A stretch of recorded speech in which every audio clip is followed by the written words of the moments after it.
Good morning. Good morning. Hello, family, and welcome back. Today's lesson is 191. It's entitled, I Am the Holy Son of God Himself. Mm-hmm. That's a tough one to swallow.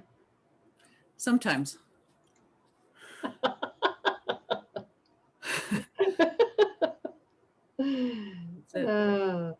Sometimes it is, yes. Yeah. When we've confused ourselves with an imposter. Mm-hmm. That's right. Right. Yeah. That's that we're always answering the question, who am I, every now moment. We just recently in the last workbook lesson talked about how we're always turning within, making the decision of what we are based on our desire. And then from there, we see the world reflected back to us based on that choice of identification. So you're always either fear, mythical me, or love, the Holy Son of God. And he's saying here, I am the Holy Son of God Himself. That's the one that's true, which we know. Okay, so let's dive in. Mm-hmm. Here is your declaration of release from bondage of the world. And here as well is all the world released.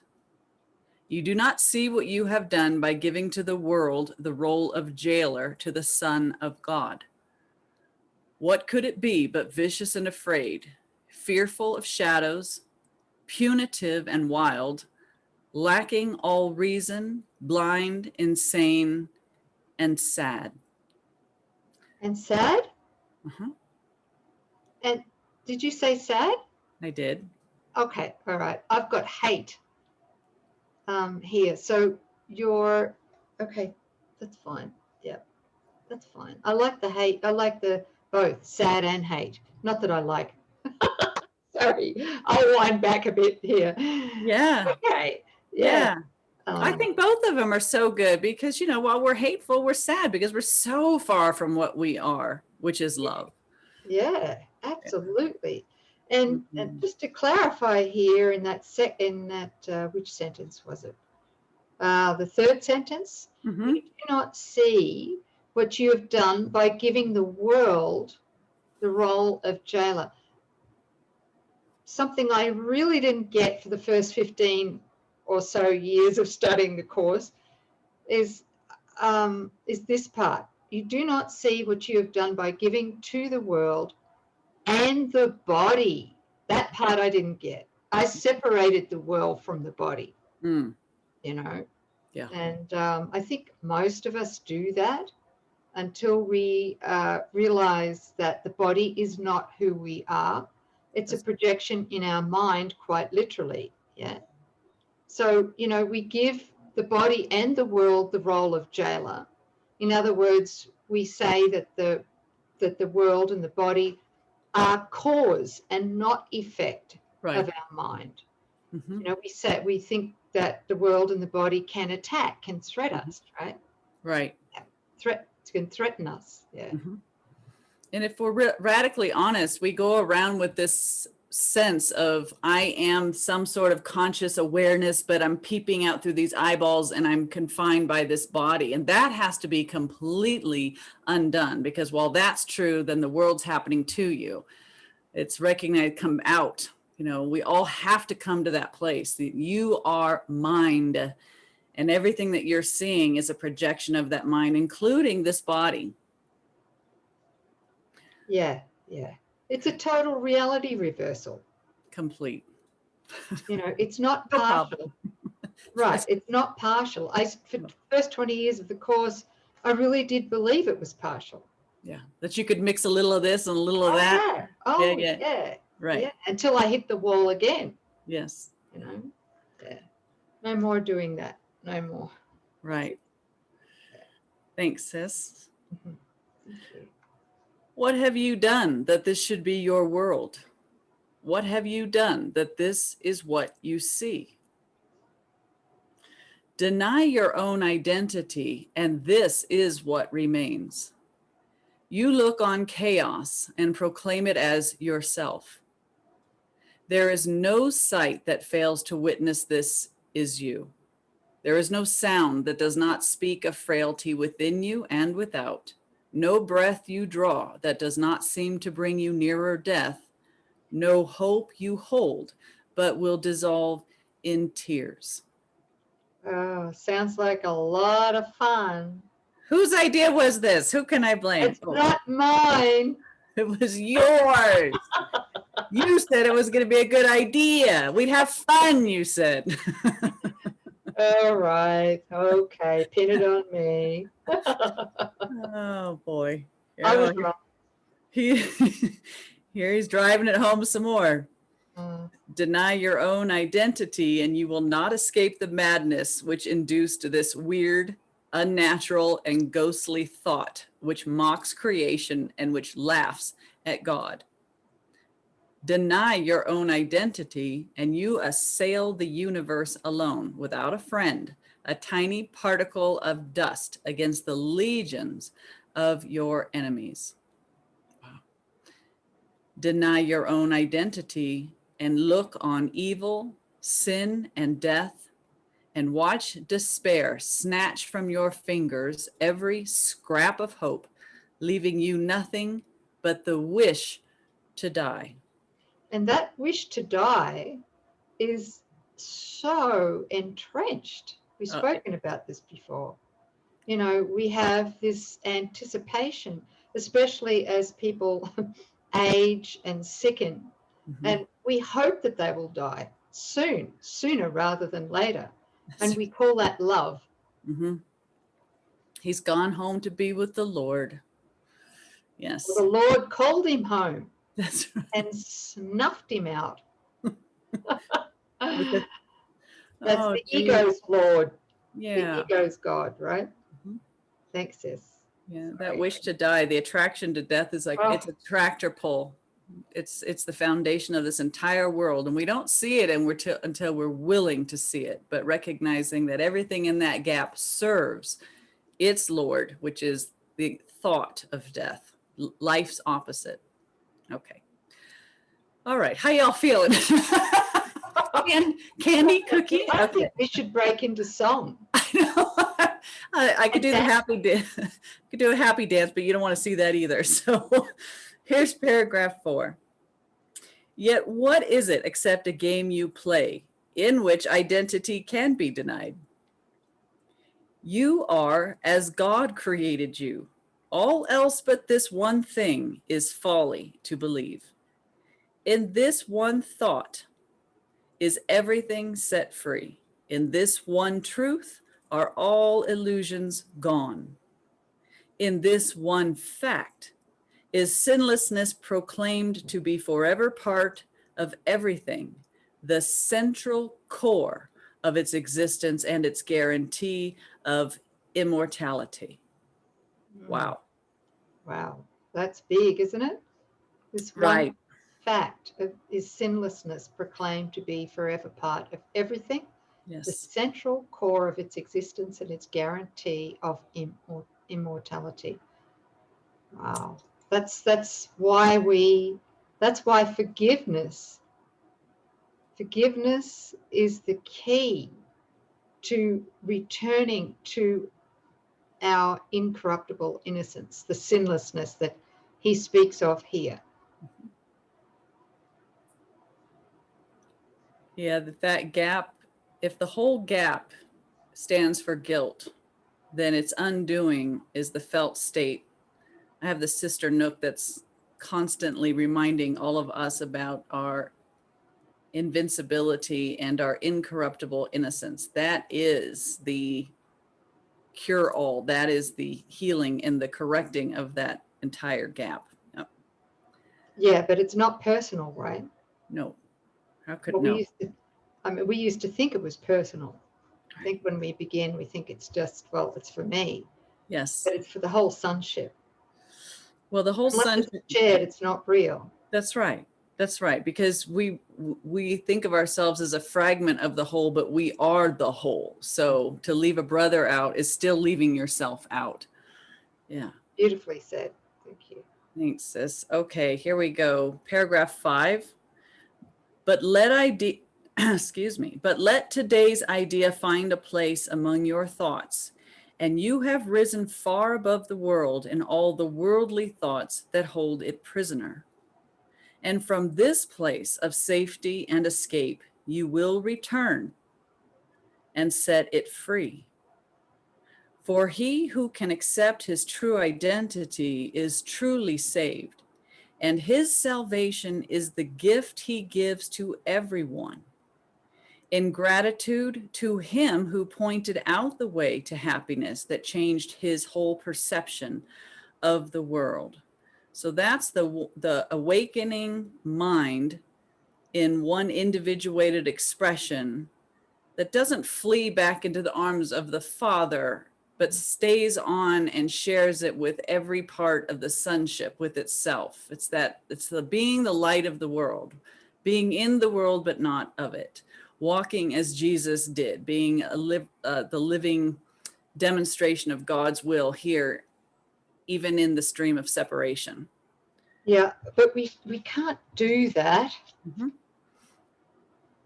until we also join Holy Spirit in intending to be free of the body as an identity as well. Yes. Because the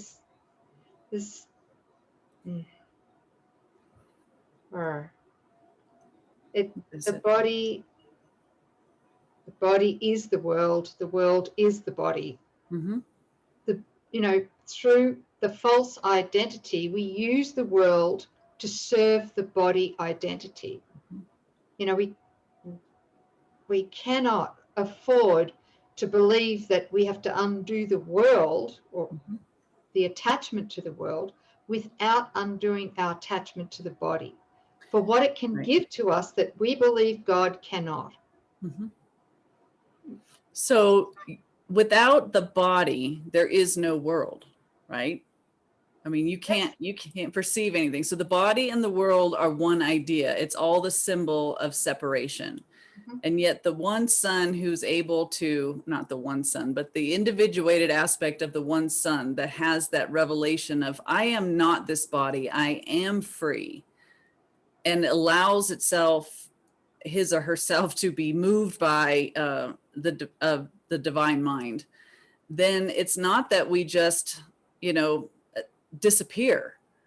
No. He's asking that we stay in the dream of separation and be used by Holy Spirit to be that communication device for the sleeping sonship. That's exactly right. Yeah. And you can't the body is entirely repurposed, divinely repurposed. That's it. And then we can let it go. Let the body go. And he says, lay it aside. So it doesn't cause, the body can't cause anything. It's neutral, just as everything in the world is neutral. So it doesn't cause our death. No, because then the body's just that image. And I'm realizing that time and the body and the world are just different terms for the same thought of separation. Exactly. Thank you. That's come to me too.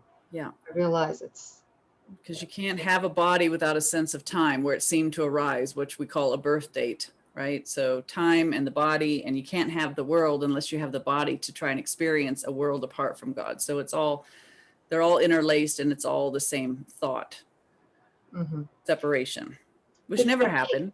Yeah. For me right now, my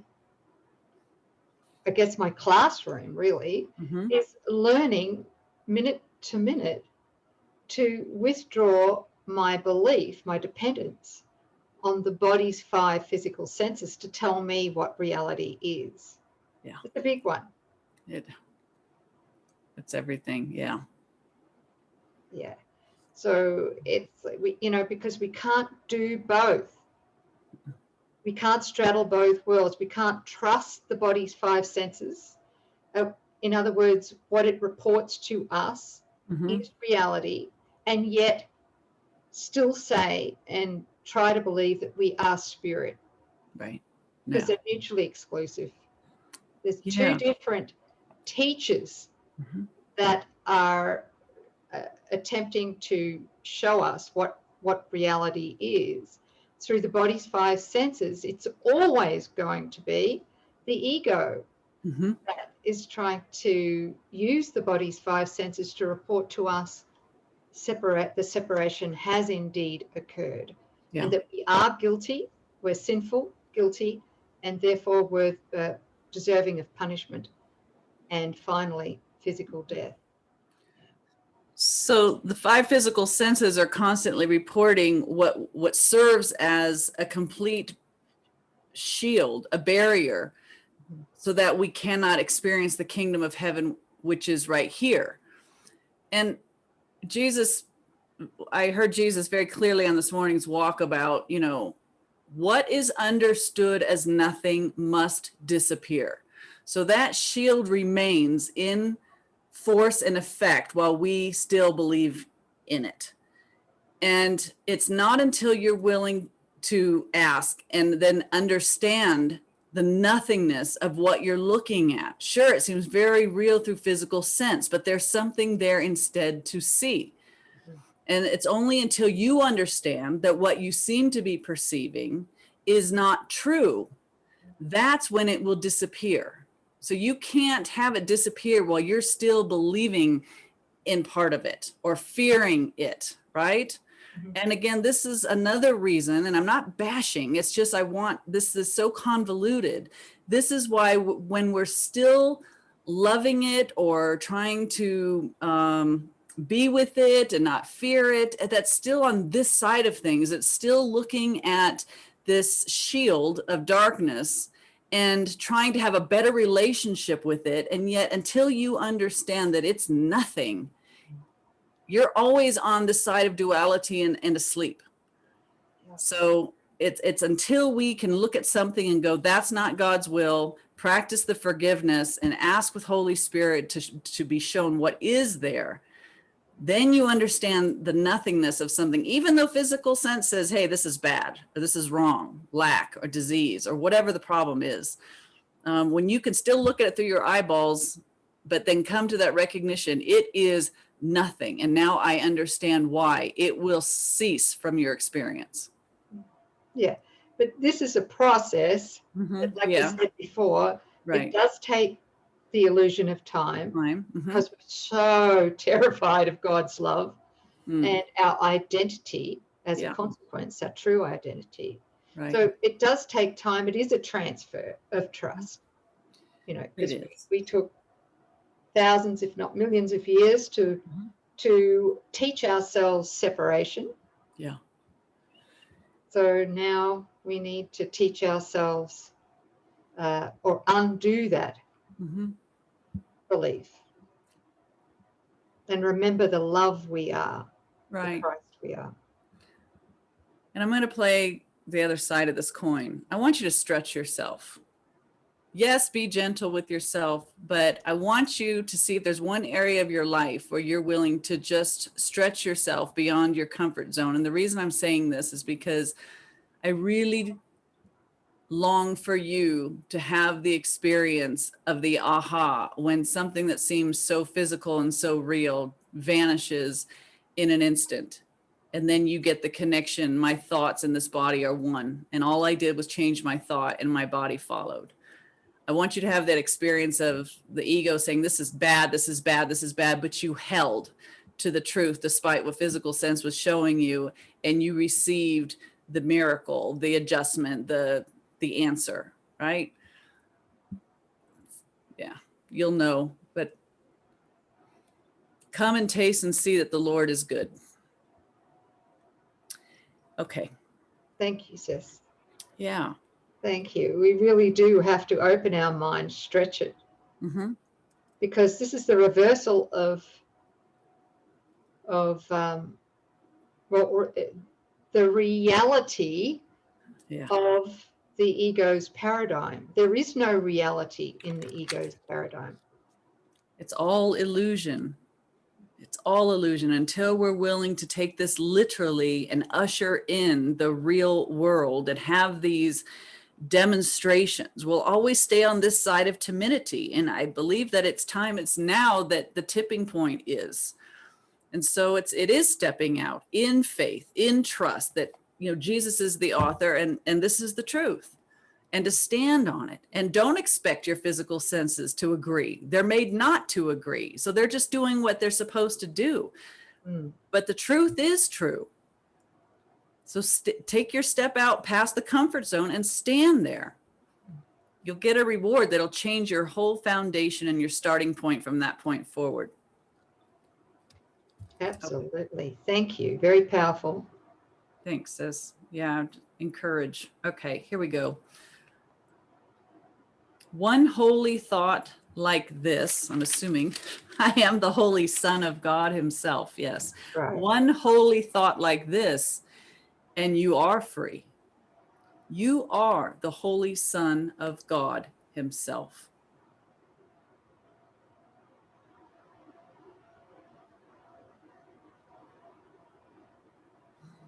And with this holy thought, you learn as well that you have freed the world.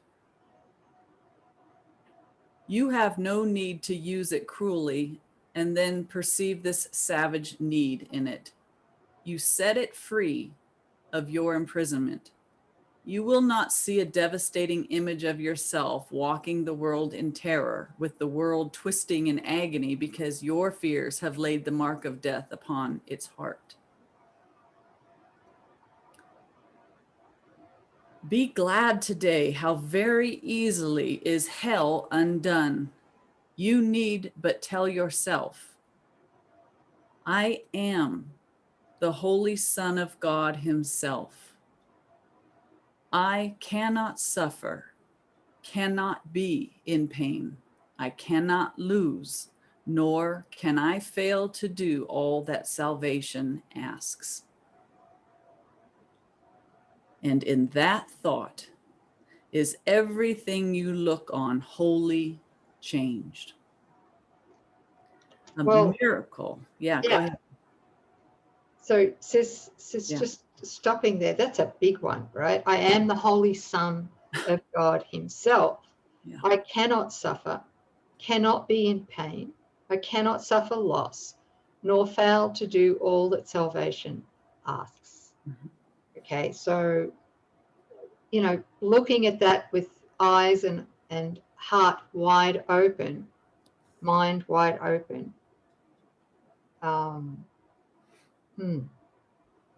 it does demand that we give up the ego's central wish. And that wish, which is deeply unconscious until we've done our forgiveness work, is the wish to be unfairly treated. Because then it can project its own guilt outwards, thereby keeping it. That's right. Keeping the separation going. So it's a big one. Do we really want that? Do we want? I know I want to know I am the Holy Son of God himself. Right. And I am willing to give up everything, all of the ego's temptations, to know that, to remember that. And also false humility has to completely go. It's in our humility that we accept the truth of this statement. Not that Coreen or Nouk is the Holy Son of God himself, but that what we thought we made as a replacement of our holy self never existed at all, and that the holy self is still the Holy Son of God, and that is our identity. And that we share with everyone. That's right. Even historical figures that were diabolical perpetrators. Yes. Every mythical me has always been illusory. Thank you. Okay. Somebody took exception to that, but they'll get over it. Only the ego can be offended. That's the right. Holy self can never be offended. That's right. A miracle has lighted up all dark and ancient caverns where the rites of death echoed since time began. For time, for time has lost its hold upon the world. There you go. Time, the body, the world. The Son of God has come in glory to redeem the lost, to save the helpless, and to give the world the gift of his forgiveness. Who could see the world as dark and sinful when God's Son has come again at last to set it free? You who perceive yourself as weak and frail, with futile hopes and devastated dreams, born but to die, to weep and suffer pain, hear this. All power is given unto you in earth and heaven. There is nothing that you cannot do. You play the game of death, of being helpless, pitifully tied to dissolution in a world which shows no mercy to you. Yet, when you accord it mercy, will its mercy shine on you. Beautiful. That's the gift of forgiveness, right? That's it. And sis, if I could, Yeah. I really want to drive this one home, because the ego, unfortunately, is racked with false humility, as we know, and it refuses to allow the impact of this to be felt at our core, of course, because then the ego would disappear, and we would know we are the Son of God. So Jesus says in the paragraph you just read, all power is given unto you in earth and heaven. There is nothing you cannot do. And in that, he means that we share God's will, which means we share 100% of God's power.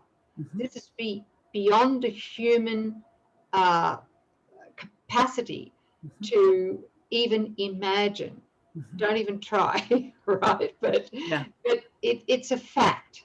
Yes. And what we believe doesn't change that fact. We used God's power in order to try to attempt, which we did, to dream up a dream of a fake world, a fake universe, fake bodies, and fake time system, linear time, right? I mean, we used the power of God, against our memory of God. So we have free will to do these things. Yeah, it's all in innocence. Nobody is guilty because there is no sin. But Jesus, a damn long time of being in the the wash cycle or the recycle program. I'm done. I'm done. So to cap that off, I'd love to share a couple of quotes. I could have put 2 pages of quotes here, but I knew that you guys would fall off your chairs and go to sleep. So I've only got 2 short quotes here. And this is about the dominion we have here in the dream when we shift to vertical.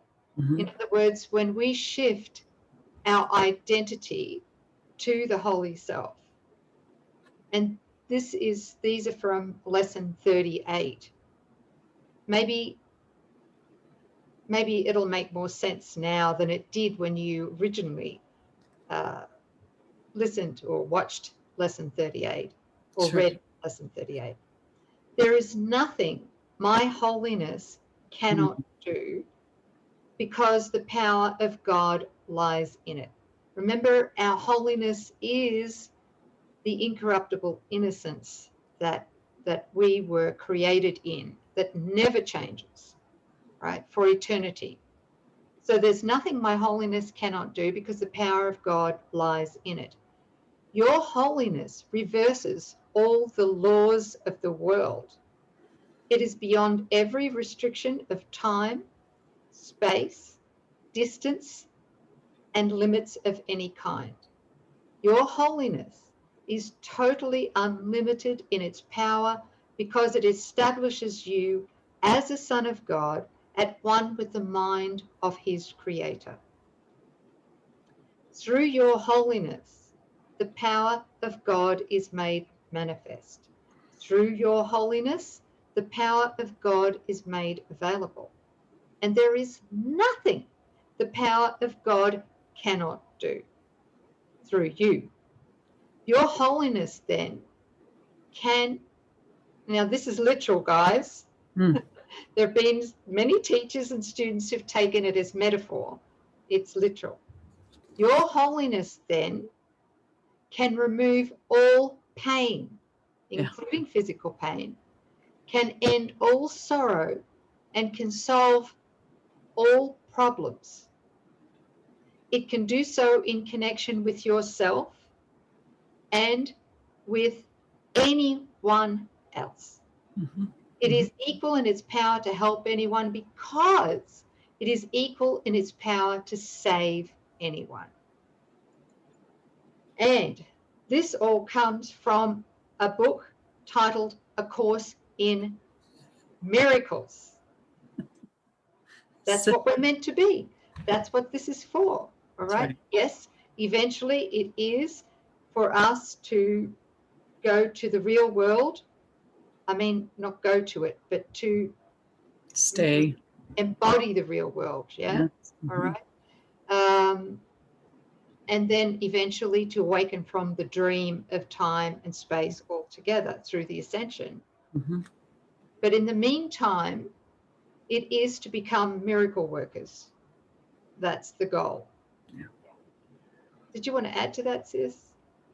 I'm reminded of the shield of fear diagram. And so what we are in truth is pure light, which is the presence and the mind and the power of God. And so anything that the ego tried to come up with and put in that shield of fear, any problem that we seem to have, when we are willing to bring those into contact with the light that we are, which requires accepting that we are that light, it burns off. It's like you trying to hold on to the darkness when you flip on the light switch. It's impossible. So there's no illusion that can stand in the presence of what we are when we have accepted that we are the light. I am the Holy Son of God. Right now, each one of us are the Holy Son of God. You are pure light. You are the power of God. You have complete knowledge. Can you feel the level of the efforting to have amnesia, to forget all of this? But should you actually surrender it and just allow truth to be true? Being a miracle worker doesn't mean efforting. Being a miracle worker means you've completely let go of all defenses so that what you are as love naturally fills in the calls for love that it encounters. That's what healing is. It's a revealing. It's letting the light reveal what's always there. And we do that naturally. That's it. It, like you said before, flipping the light switch. Yes. Right? So if somebody's sick around us or is going through a hard time, we flip that light switch in ourselves. That's it. And because we have learned to accept that light, that we are the light of the world, that light is able to subsume the darkness. Whatever form the darkness takes, it's all illusion. Yeah. Okay, so there's no hierarchy of illusions. There's no hierarchy of darkness. No. And therefore, there is no order of difficulty in miracles. When we flip that light switch, everything goes. No order of difficulty in miracles. The light heals the darkness. And what we're being trained to do is that right now we're in the dark with our brothers and a brother calls for help. And so we turn to the truth and we turn the light switch on, right? But then when we're done, we turn the light switch off and we go back into story. And what we're being asked to do is walk in this world with that light switch on all the time, not turning it off and dimming it or shutting it off when you're with certain people. Right? Or depending on who you're with or what you're doing. It's, are you willing to stand in your true identity? It's not trying to become something that you're not. It's allowing what you are to be here now all the time with every brother, irregardless. Is it popular? No, it's not. Is it the most loving? Yes, it is. For everyone. For everyone. That's right. People say you're not being loving because you're not playing the game. Actually, I'm being the most loving because I'm the invitation for all of us to come back to our holy shared self. And that's ecstatic joy. So instead of just hits of it. See, the thing is, we're taught through the ego to collude with other egos and then call That's that right. love, right? That's right. Okay, Yeah. ego stroking. I'll stroke your ego, you stroke mine, right? That's right. And then we call that love. And don't you dare shine the light, because our whole agreement and our specialness is that we stand in the dark and we defend the dark. We defend bodies and stories, and that's why we're in love with each other. Yeah, don't rock the boat. Don't rock the boat. Don't rock the ego's peace. That's right. Which is really separation. Yeah. Yeah. Anyway, we could talk about that for another 12 months. Yeah. Yes, we could. We could. All right. Can I just share something? Oh, you have another one. Yeah, please. Yeah. That was good. Well, I just want to say this because I'm feeling, questions that maybe some of our family might have here. It's like, how in hell do you do this? Or in heaven do you do this, right? All powers given to me in earth and heaven, and there's nothing that I cannot do in God's name. How do I access that, right?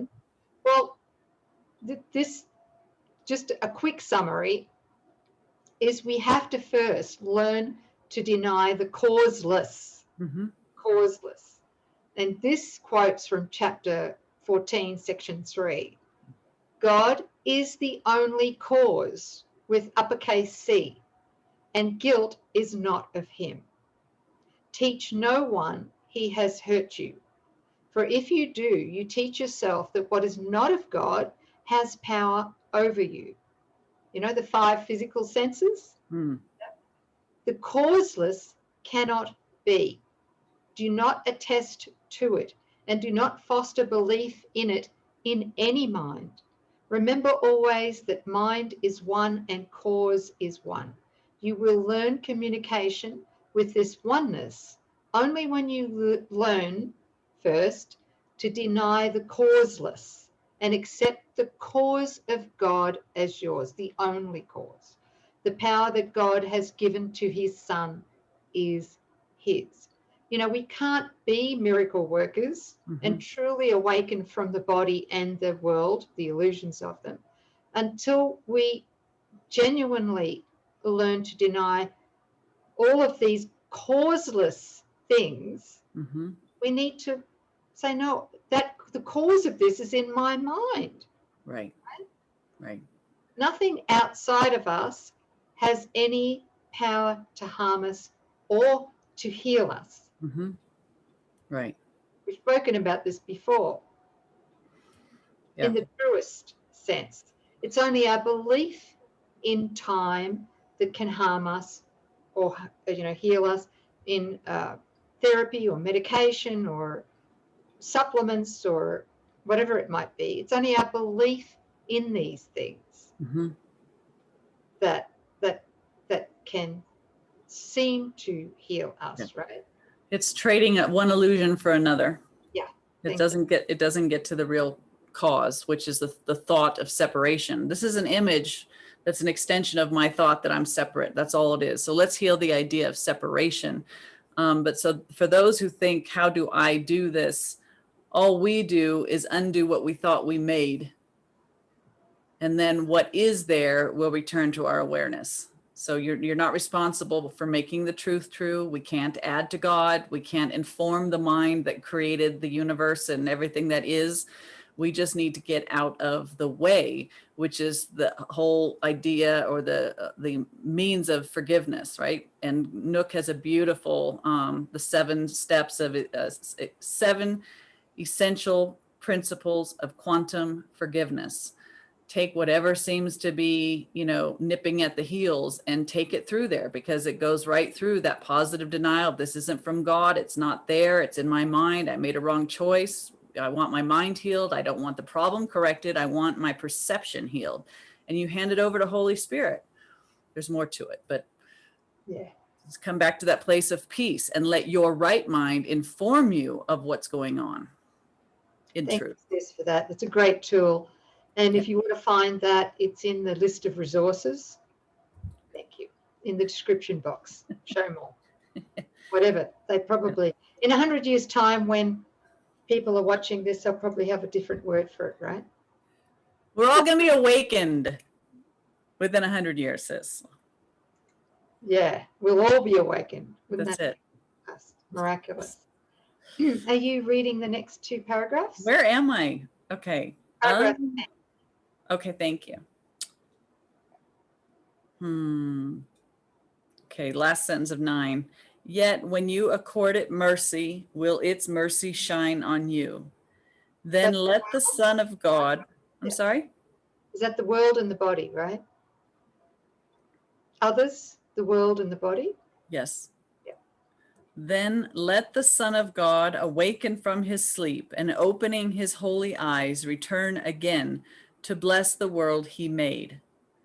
In error it began, but it will end in the reflection of his holiness, and we will sleep no more and dream of death.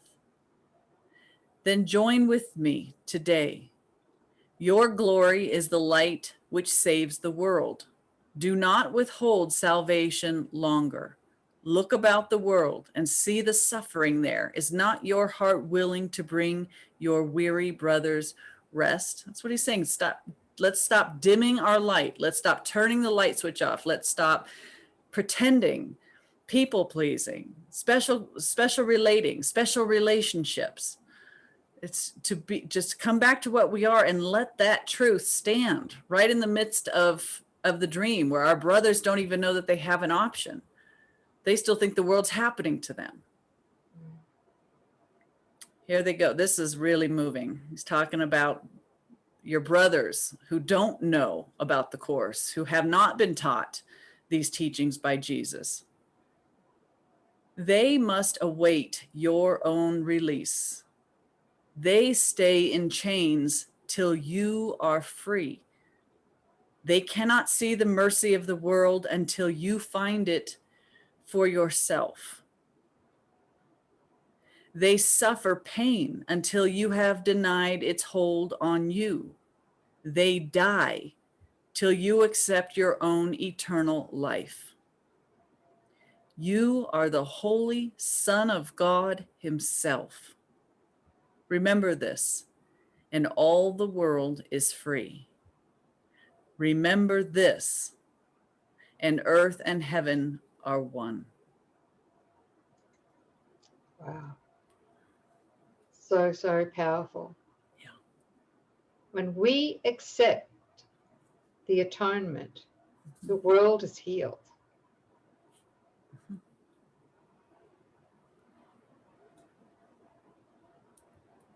Thanks, sis.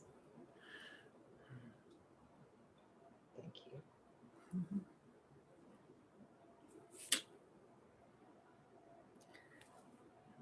I want to just join with all of you for a good long 10 seconds. Let's just join in accepting deeply. We're accepting the truth. I am the Holy Son of God Himself.